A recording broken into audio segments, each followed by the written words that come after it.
All right. We're going to get started. Hi, everyone. My name is Zac Sweers. I'm a mobile engineer at Uber, working on our mobile platform team. We have about 300 mobile engineers at the company between iOS and Android, and we're an organization within the company of about 40 or so engineers that try to support the various program engineers that we have with internal frameworks, libraries, tooling, et cetera. And today, we're going to be talking about testing. Now, show of hands here, who here writes tests regularly? All right, it's a good sign. Now, who here has opinions on testing? All right, that's a lot of people. And is anyone here just raising their hands to participate? Cool. Oddly, just this corner of the room here. So let's dive into this a bit. So who here thinks they can recognize a good test? All right, that's 4 or 5 people. Who here thinks they can recognize a bad test? That's oddly not as many people as I thought. Cool. So normally at this point, I would ask people to, or I was planning to ask people to, I don't know, shout out what stands out as a good bad test sign to them. But seeing as we're doing this whole silent disco thing, we won't do that. Getting to our talk, today we're going to be talking about specifically pragmatic testing. So testing aside, what do I mean by pragmatic in this context? Now, has anyone here ever felt like when they're writing tests, they're writing them just to write them? Like someone, whenever they joined the company, said, we write tests for everything, and so now you just write tests for your stuff. And it's not necessarily like something you feel strongly one way or the other on. You just do it because you have to. Anyone feel like that at all?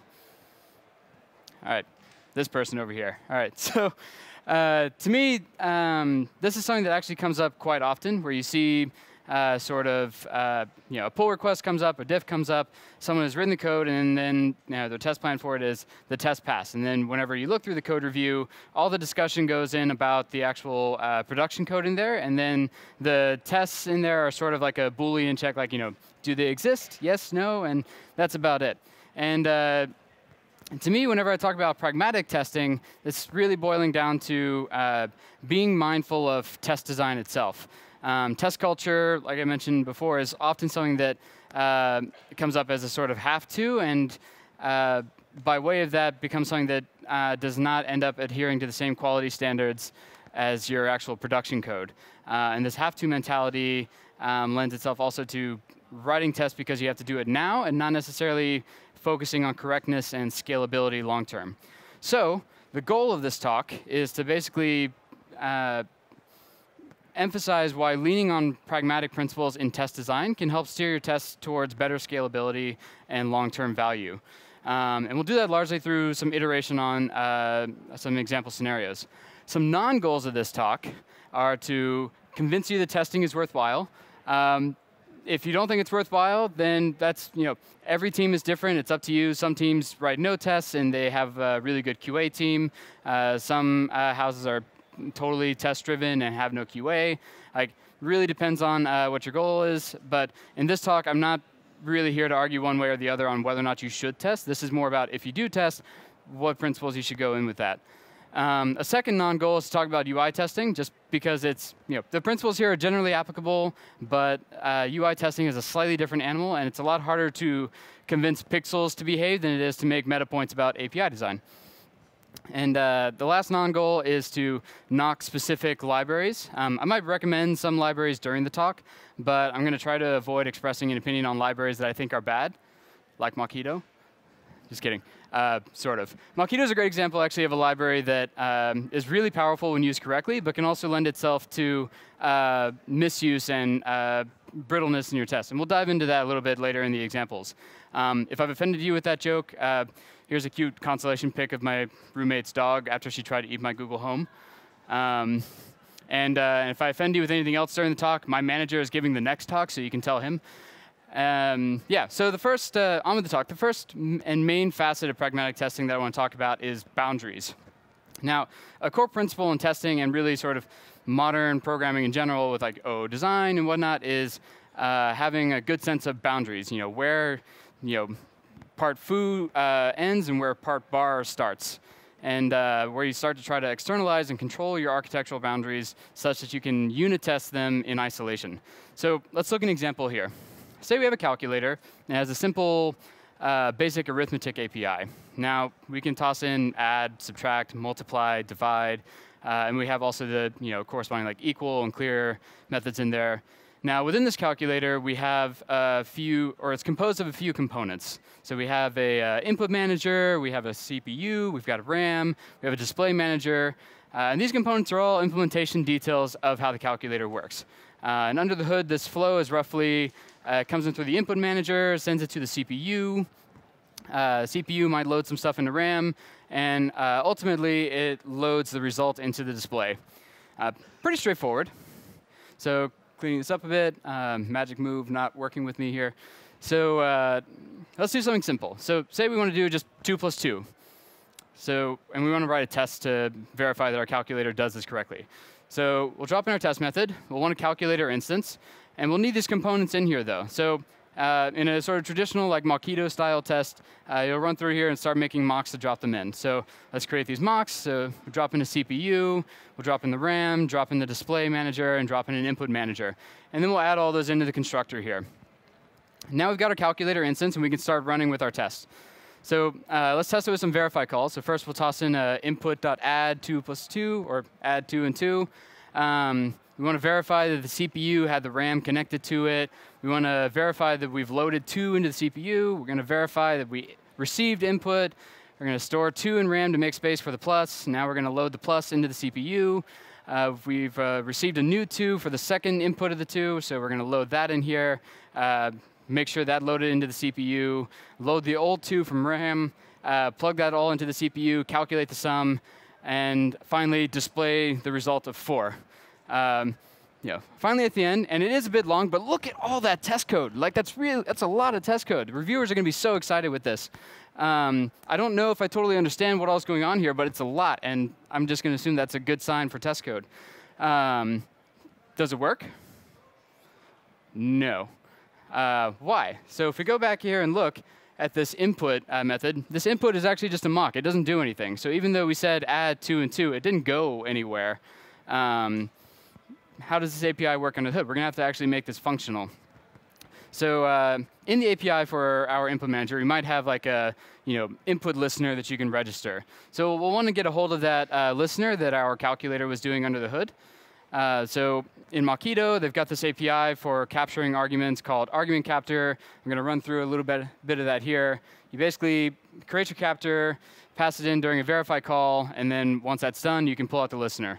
So now we've got the listener in here. We can fire it into the calculator every time. So now we plug it into our test code, clean this up a bit, drop it back into our full code here. And you can see that we've now plugged in our listener every time we're about to call verify on an input received. So it's more boilerplate, but look at how much test code we have. So we're good on that. We've got the symmetric listener call in through here, and now we're good on that. And we try to run the test. Again, very thorough. Looks really long. Looks like a lot of code. Clearly, a lot of thought has gone into this. Does this work? No. Again. So what's wrong now? I forgot about that. And yeah. So in this case now, whenever we actually try to go through and display the result, we're only getting a 0 here. And this is because this CPU piece here is actually mocked out. So whenever you call whatever it calls under the hood to say calculate sum, it's just going to return whatever the default for an int is, which I'm pretty sure is a 0, but I'm not actually 100% on that. I'm sure someone will tell me after. But yeah, this is clearly wrong. We expect this, 2 and 2 is 4. So we're going to fix this. We're going to stub the CPU to actually do this correctly. So whenever you get 2 and 2, then we're going to return 4. So now we're golden. We drop that in here. We have a thorough test again. Everything seems right. We have a lot of code. This is a really terrible test. Yes, it's really thorough, but holy cow, it knows an inane amount of implementation details of how our calculator works. It also knows how the CPU works. We're also running through with implementation details of the input manager and its listener. We've done this componentization up at the top here to take in different components, but now we've actually thrown all that out the window and re-implemented the components again ourselves in the test. it's pretty crazy. And if anything in here changes, like if, say we made an optimization to not use RAM whenever the CPU is calculating stuff, this test actually fails, even though it's still potentially printing out the correct result. Now, sorry, there we go. So yeah, we've got these awkward situations where, I don't know where that animation came from. We have these awkward situations where the test fails in some places where it's still outputting the correct input. And we've also got places where the test would potentially pass on not actually doing a bunch of this stuff. Like I could actually remove half of this test code in here, and this is actually still going to pass, which means a lot of that stuff, to me, is probably not actually that important or relevant to the test. And this actually gives us a good hint as to where we want to go with this, too. So what do we really care about in this test? I mean, we've got our calculator. We don't really care, or sorry. Yeah, what we really care about in this test is basically just that 2 and 2 gives you 4. Everything else, we need to actually make a call on whether or not that's relevant to the test. So looking through here, OK, sorry. 2 of my slides just got switched, which now explains why I'm confused at this. Now it's in the good order. So yeah, so we've got our calculator, and this is what our end goal is in this situation. And that's really it. I mean, that's all the test should care about, for one. But this is also actually just working through the public API, which is all our consumers are going to care about as well. And that's actually really great for both testability long-term and your consumers, because this ensures that your consumers can actually verify from your public API that it's working correctly, as much as you are able to just from your knowledge of the implementation. So what about our boundaries here, though? Like, is there a way that we can avoid all of that implementation detail ceremony that we had at the beginning? And the answer is yes. So let's bring them back into the fold here. Now, first, there's this input manager, which, it's a clear boundary, but do we care about how this actually works in the test? I mean, we weren't actually, we only care about what the calculator gives as a result of 2 plus 2. How it gets into there, we were using a different method already under the hood. We're just going to say it's not actually relevant to this test. Like, we're not testing that the input manager works. We're testing that add gives you the correct answer. So we'll just toss it. The next part is if you need, or another good example, correct Mockito usage in this case is if you, for some reason, need an input manager there and you don't actually need to do anything with it, then you can just create a mock and throw it in there to have an instance, but it doesn't do anything. The next part is we have the CPU. Now, for the sake of argument, let's assume that this is a sealed functional environment for the CPU. Like, a new instance is not actually that expensive to create, and doesn't really require any dependencies itself. So we can just drop in a real one here. And using real instances is totally OK. A lot of tests that I see will basically just sort of anything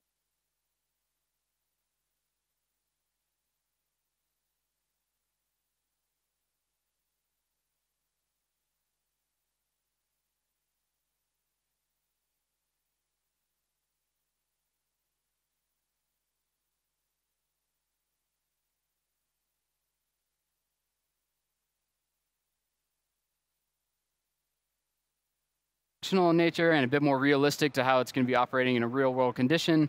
Otherwise, we were stuck manually re-implementing what the calculator does, which is easy in the 2 plus 2 scenarios where we see that, oh, yeah, definitely 4. But if this is, say, like a quantum calculator, I don't know if that's a thing, then you're not going to be able to do that at a glance nearly as easily. So we're going to use this real CPU instance. What about that RAM? Now, the RAM is a great example of something that isn't an isolated dependency, and it has a depth stack that can easily impose side effects if we're not careful. You would assume that RAM has some sort of to-disk mechanism for how it stores information, and you don't really want to have a real disk-backed implementation in your test. It's expensive to start up. It's expensive to operate. You might have side effects where it's just writing stuff to your file system in the middle of your test, and who knows what's going to happen with that. But you do need something functional for the unit test, too, because the CPU is real, and it expects something that works. So how can we handle this here in a sane way?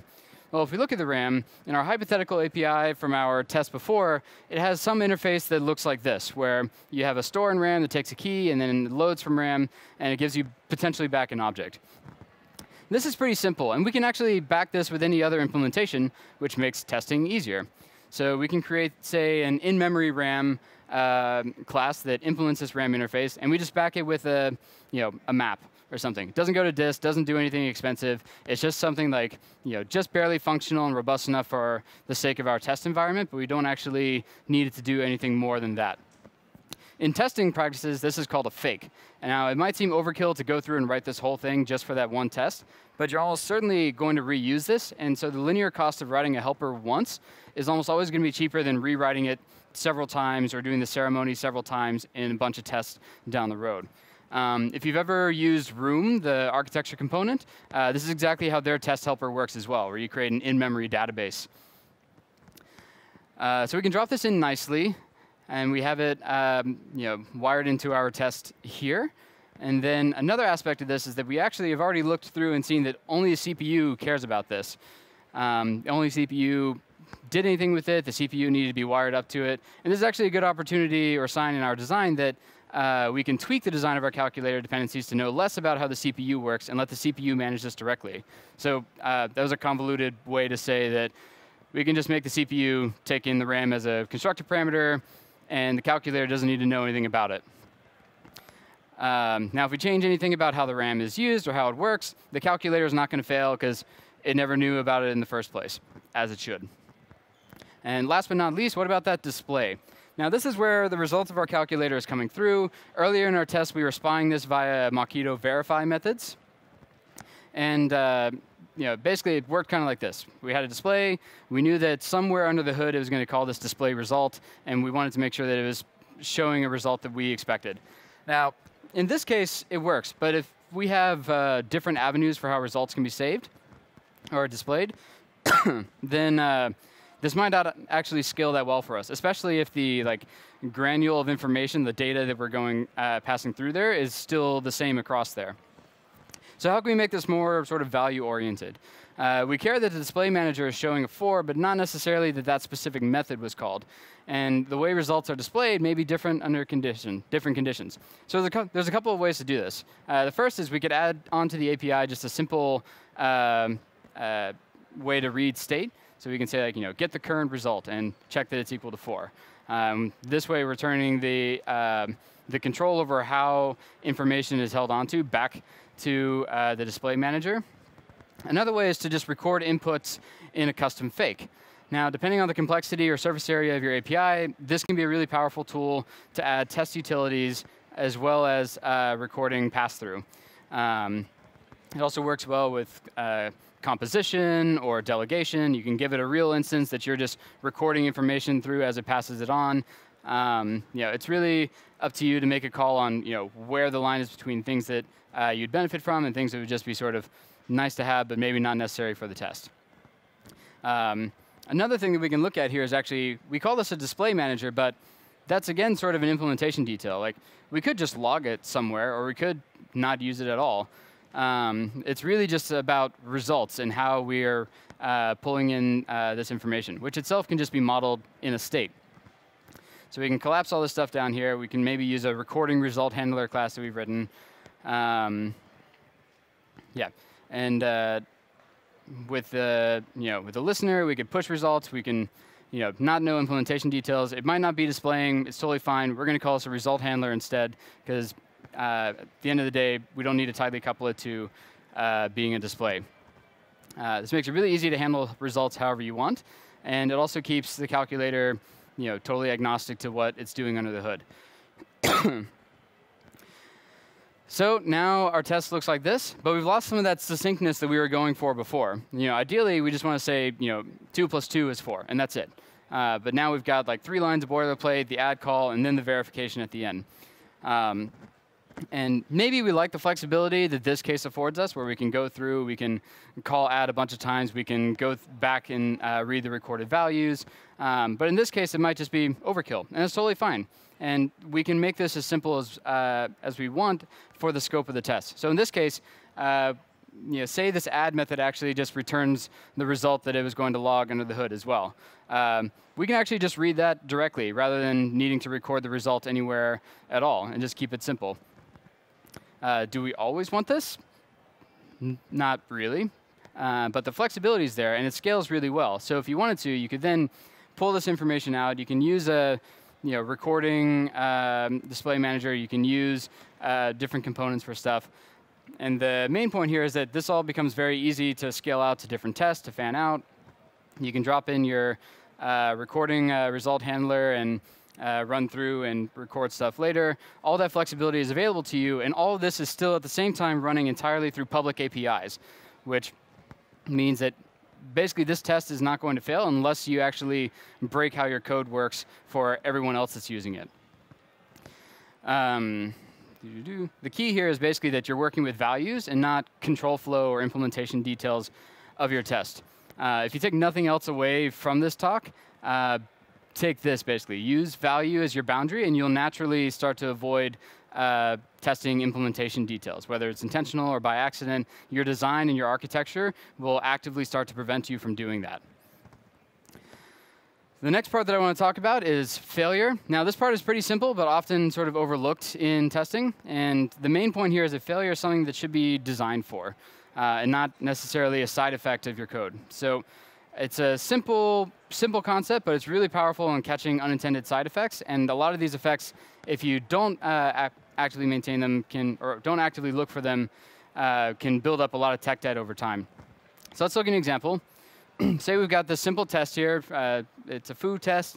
It tries to call foo.bar, and we want to verify that it throws an exception. This test, as it stands right now, is pretty terrible. We don't actually check the exception down here to make sure maybe it has a message that we want, or that it's a specific type. Like this catches just everything. And then on top of that, if foo.bar doesn't throw an exception, the test also passes anyway. So how can we actually fix this to be a little bit more useful? So in JUnit, we could use their expected API, where you just, as part of the annotation, you tell it that you expect an exception.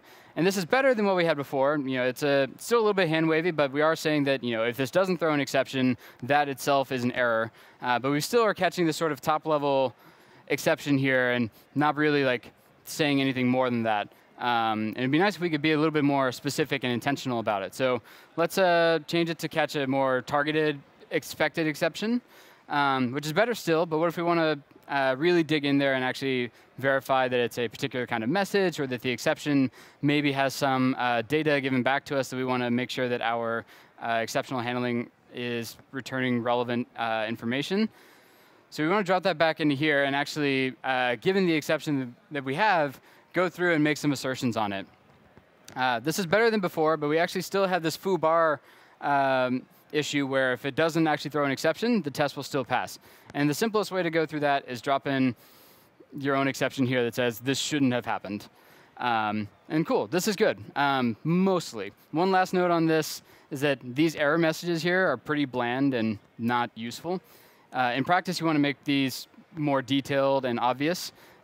Make it basically like production code, which is to say you wouldn't hopefully go into production code and just leave little error messages that say no, or you might. It depends on how simple you want things to be. So yeah, and the idea here is that tests are, it's one thing to have a user-facing feature where you just say an error occurred and you want to be vague about it. But this is stuff that your future developers might get burned by, and they're going to want to go see and understand what went wrong, and you want to be as detailed and constructive about that as possible. So basically intentional failure, but also constructive. Here's another spin on intentional failure. Who here uses RxJava? Cool, that's most of the room. So here's a fun sort of trivia question.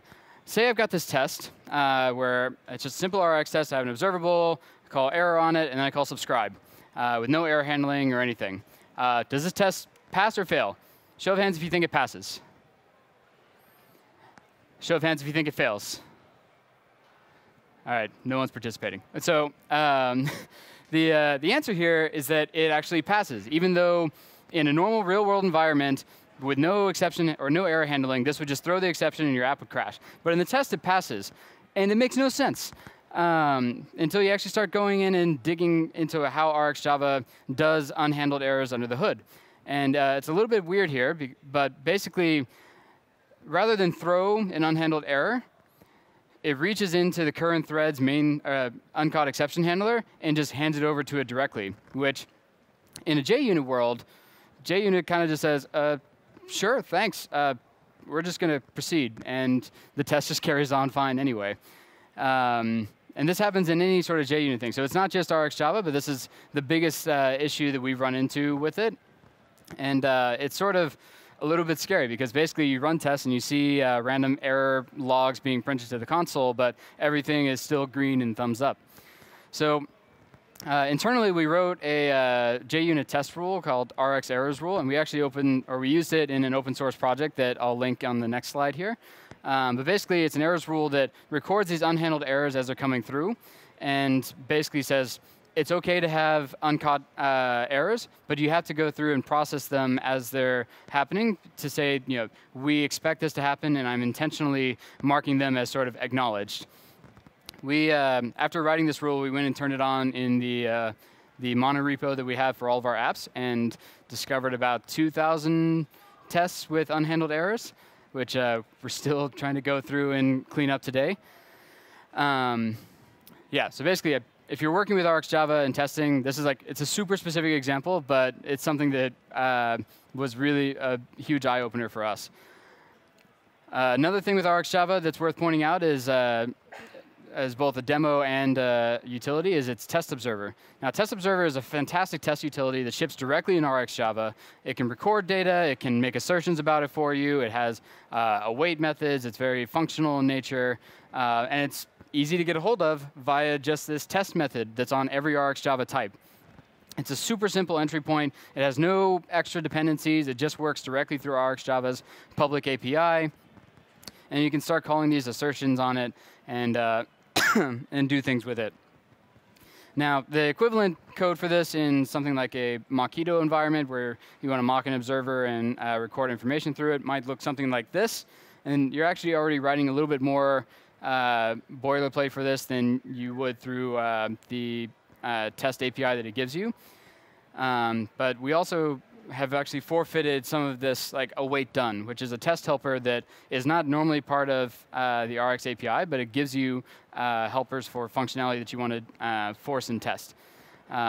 This leads to an important, on the topic of wait, it leads to an important final point about Rx, which is multi-threading.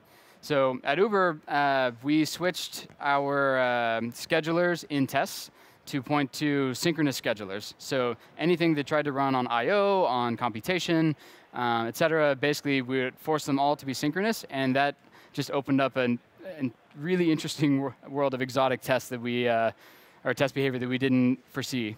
So we discovered some that were intentionally trying to run async, which is a little bit scary in a test environment. We had some that were deadlocking whenever we tried to do this. We had a lot of cases where basically we were able to prevent future memory leaks and issues in tests by forcing this immediate behavior. And frankly, a bunch of our tests just sped up. I think this was an earlier day in our monorepo, but it used to take somewhere around an hour or so for all the tests in the monorepo to run, and then this brought it down a solid 20 minutes. And this can be done very easily through the schedulers hooks in the RxJava plugins. Some others real quickly here because I am running a little bit short on time. So what about my architecture? So there's a bunch of different MV whatever architectures out there. You've got just the plain old framework stuff in the Android SDK. All of these have their own nuances to them. And a question that can come up here is, how does this fit into the way my architecture works? And I would argue that most of these are generally applicable to whatever your architecture is. So if we go back to our calculator, this is nice sort of business logic-y, but if you're working in, say, MVP, I don't think it's terribly different than how a calculator presenter would have worked anyway. The result handler, you can make a view that implements that result handler API and plug it directly in, and it's none the wiser. For the input manager, you can have an IME-backed input manager that just records information from the keyboard and passes it in.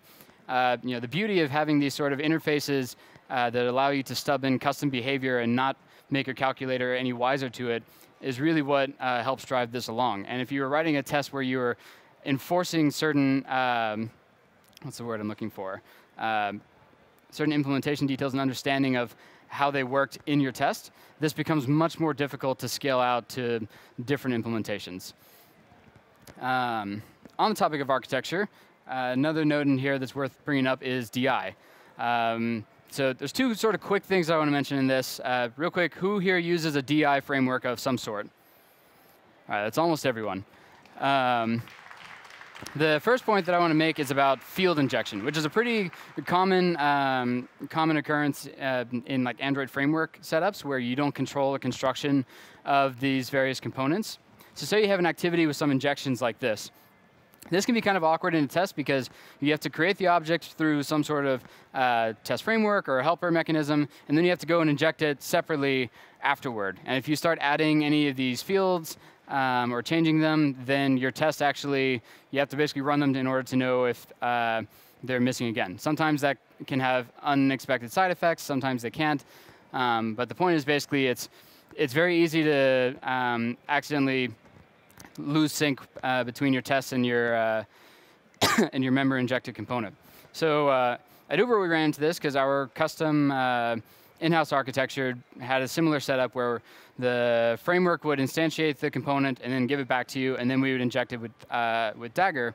And so to simplify this in testing construct, we wrote an annotation processor that just reads these annotations and generates a test helper to create them more simply. So rather than having to go through a test where we're manually going in and setting each one of these, which is, like I mentioned, error-prone, and if you're missing a required field and the whole thing falls over, we can actually just use this generated test helper that has just read these injection points up front, and you have a nice little factory for creating this component, and it handles it for you. It's just a little bit of extra work. I think the actual annotation processor that does this is maybe like 80 lines long, but we use this in every single interactor test in our code base, which is tens of thousands of lines of test code now.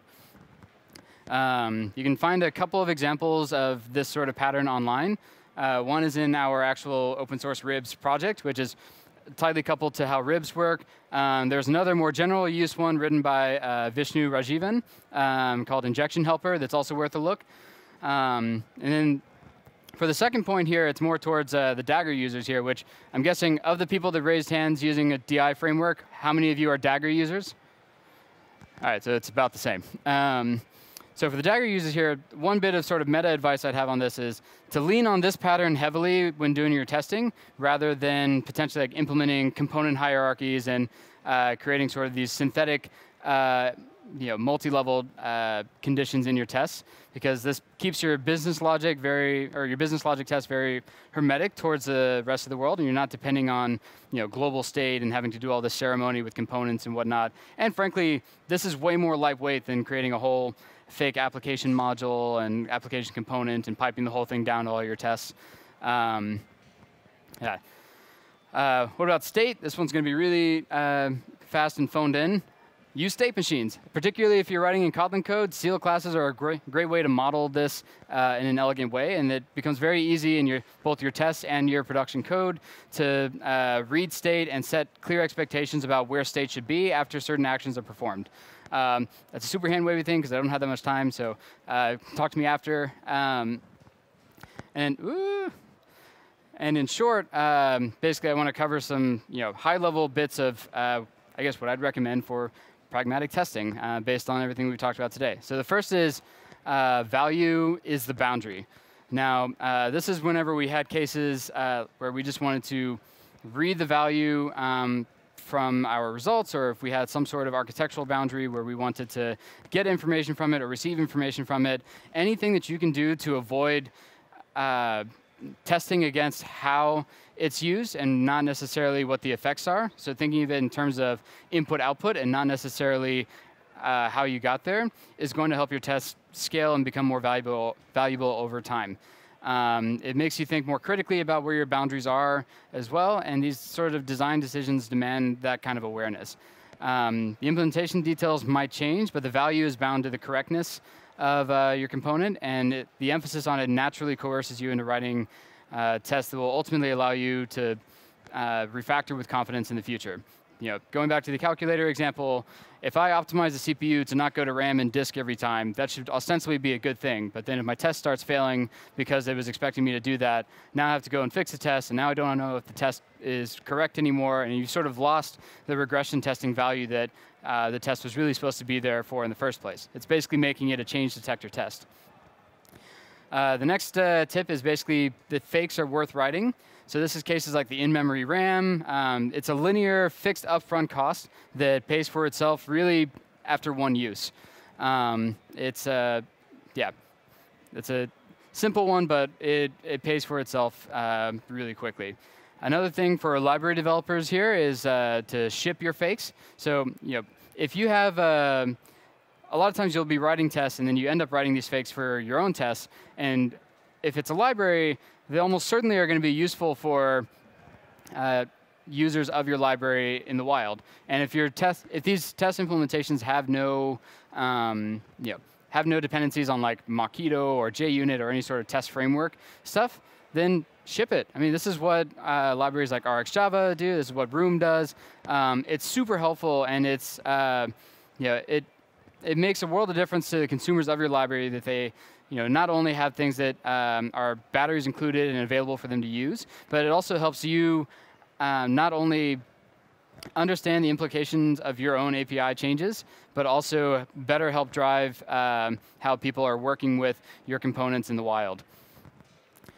Another tip is that tests should test public API. I covered this a bit earlier, but basically if you're testing implementation details, then you're saying either one of two things, that your test is a change detector test, and it's going to break every single time it updates, or you're saying that you can't verify the behavior of your library or component or whatever it is from the public API. And especially if it's a library or for something that's used externally, if you can't verify correct behavior from its public API, neither can any of your consumers.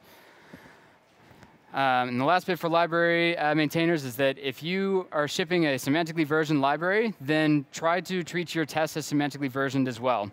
If you're truly semantically versioning and not breaking your API, then your old tests should continue to work even as you're adding new features, new APIs, new implementations. And if you run into a case where these old tests are now failing, they're broken, they don't compile or something, then that's either a sign that it should be a major breaking change, or it helps you catch those and not accidentally release a minor or patch version of your library, not realizing that you've actually broken the API for people.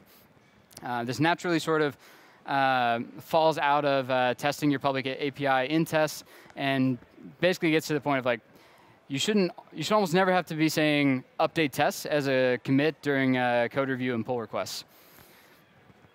Another one in here is tests are production code, and this is specifically to say that you should treat tests like their production code, and that includes both in terms of static analysis. So if you use error-prone or lint, anything like that, you should run those over your test code. They're just as important as your production code, and your production code is literally saying, I don't know if I'm actually working correctly unless this code is fine. And so they're only as good as your tests, really. Does that mean I'm out of time?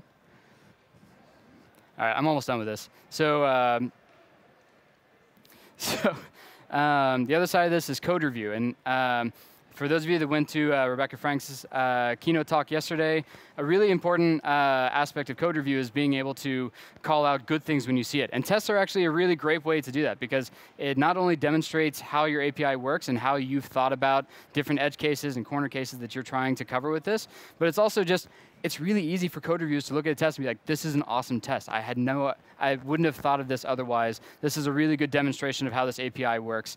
And it's, basically, don't just do a Boolean check on whether or not the tests are there. Review the tests as well.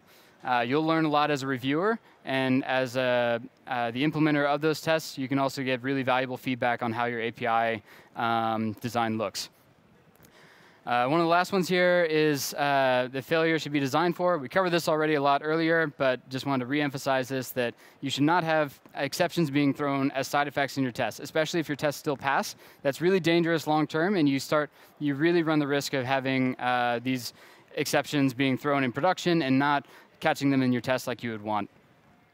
Along with that are the warning about RX errors and making sure that you're not accidentally losing value due to JUnit or whatever testing framework nuances you have. There's more than one right way to do things. This is also an odd sticking point that comes up a lot in code review. This talk is mostly about trying to avoid pitfalls in testing, and you really want to focus on just making sure that your tests are valuable long term, but there's a ton of different ways that you can do that.